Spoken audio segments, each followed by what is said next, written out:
War and Peace Report. I'm Amy Goodman with Nermeen Sheikh. We turn now to Israel, where Secretary of State John Kerry has just concluded his third visit to the region in less than 3 weeks. His trip was intended to renew negotiations between Israel and the Palestinians, which have been stalled for more than 4 years. Israeli Prime Minister Benjamin Netanyahu and Kerry both claimed progress had been made toward possible peace talks. To that end, Kerry pledged Tuesday to work with Israeli and Palestinian leaders to boost economic growth in the occupied West Bank.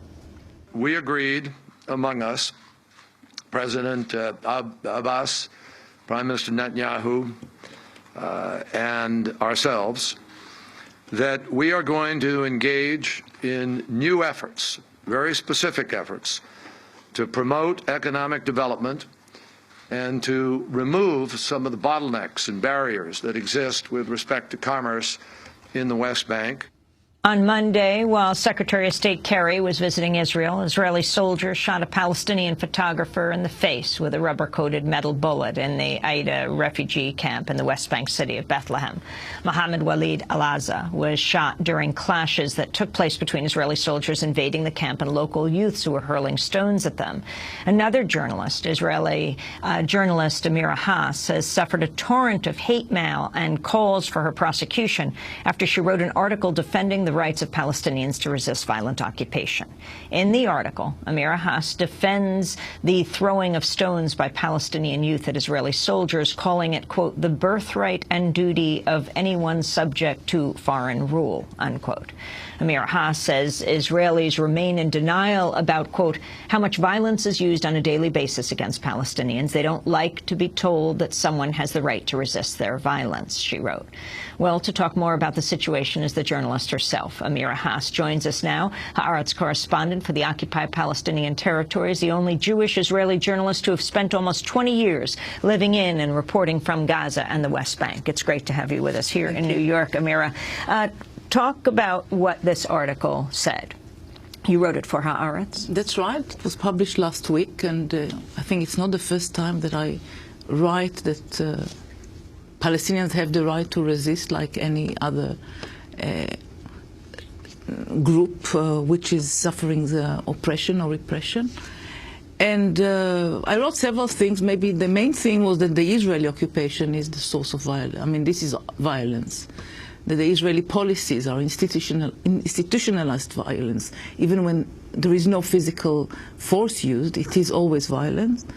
And then I was posing the question, how come that Palestinian schools do not teach kids to resist, or forms of resistance? And I also said something about the restrictions that there are on forms of resistance. Like I said, of course, a distinction between an armed person and a civilian, or a child and a person with uniform. I made this distinction, but I didn't think it. I mean, it's not that we have always to defend and to explain why this resistance has to be so or so or so. The main thing to concentrate on is the violence of the ruler and the domination. Amira, as you point out, you've made the same points in other articles Yes. you've written, but the criticism of this piece in particular was quite widespread. And I want to turn to one of the critics of your article. This is Adva Biton, the mother of 3-year-old Adele. Adele, the 3-year-old, was critically injured in a stone-throwing incident last month. And the mother wrote in the Hebrew daily Ma'arev, quote, I agree with you that everyone deserves their freedom, Arab and Jew alike. I agree with you that we all ought to aspire to liberty, but there isn't a person on earth who will achieve freedom and liberty by means of an instrument of death. There's no reason on earth that Adele, my 3-year-old daughter, should have to lie in the intensive care unit now, connected to tubes and fighting for her life, and there's no reason, Amira, for you to encourage that. Can you respond to this? What happened to her daughter? She visited friends or family in one of the settlements in the West Bank, and while they were driving back home, some kids from a village are said to have thrown stones, and one hit her. She made the turn, and she bumped into a truck, and they were wounded. Yes. I don't think I have to respond to this.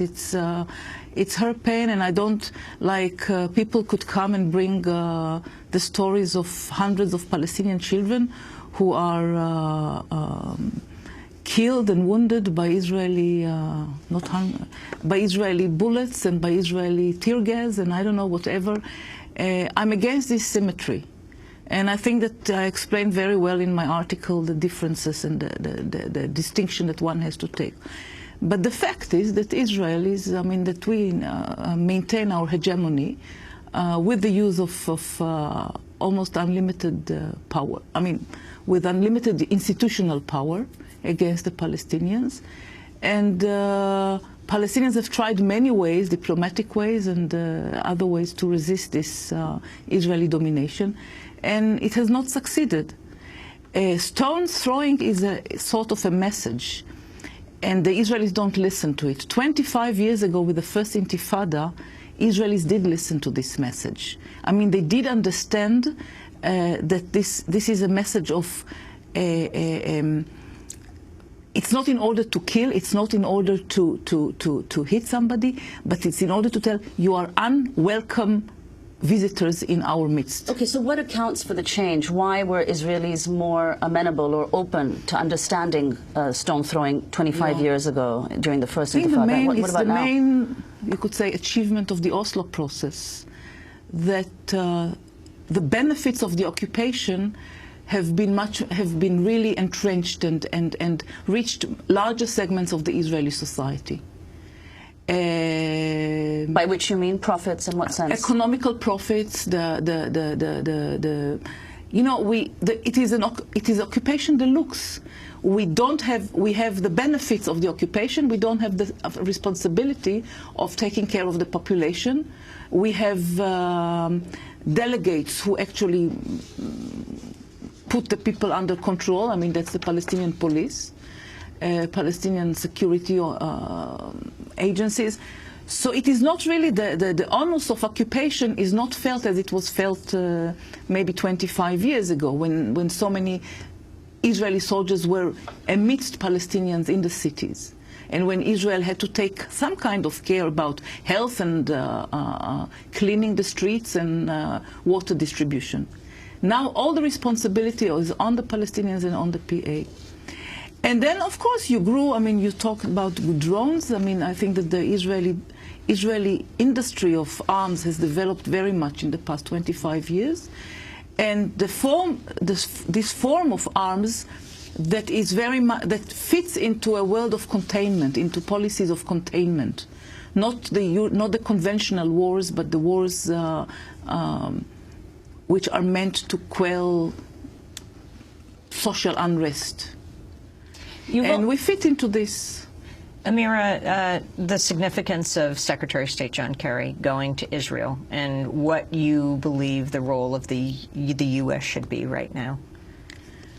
I think that the role of the U.S. is, I mean, they want to keep to maintain the status quo, that the Palestinians keep quiet and keep this fake process of endless negotiation. So the negotiation becomes an end to itself, and not a means to reach their independence. So they again will try to extract from Israel some promises for gestures, and I've been hearing this for 20 years. Economical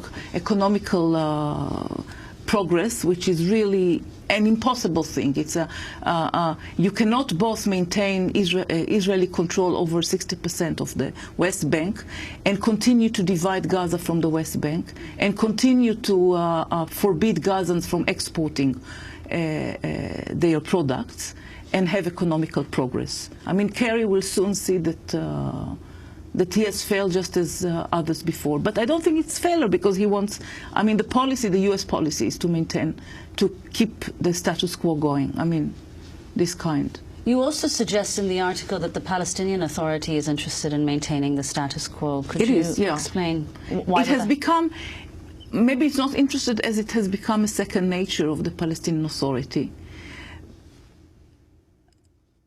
Some for personal reasons, because, you know, there is a strata that also benefits from this status quo, and because they don't see any any near real solution, or they don't.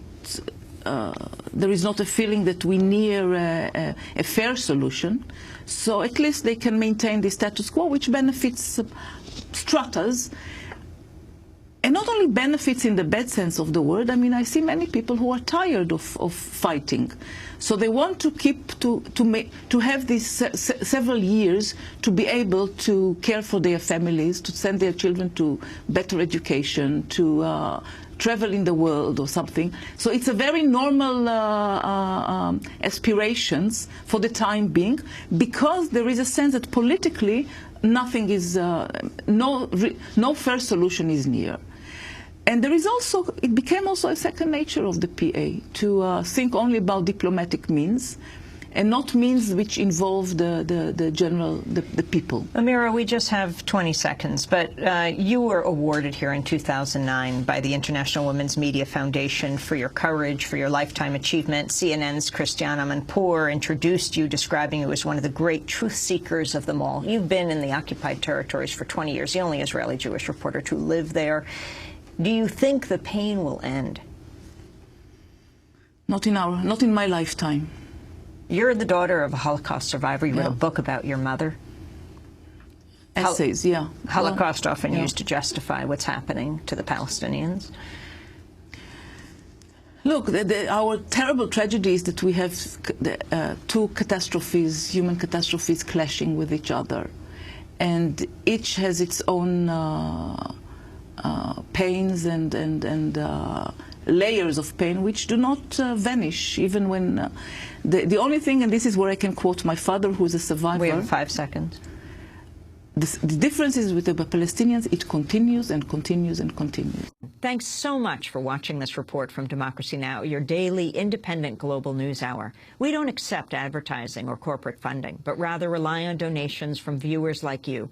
Please make your contribution by visiting democracynow.org. We need your support today to keep bringing you this hard-hitting, in-depth reporting.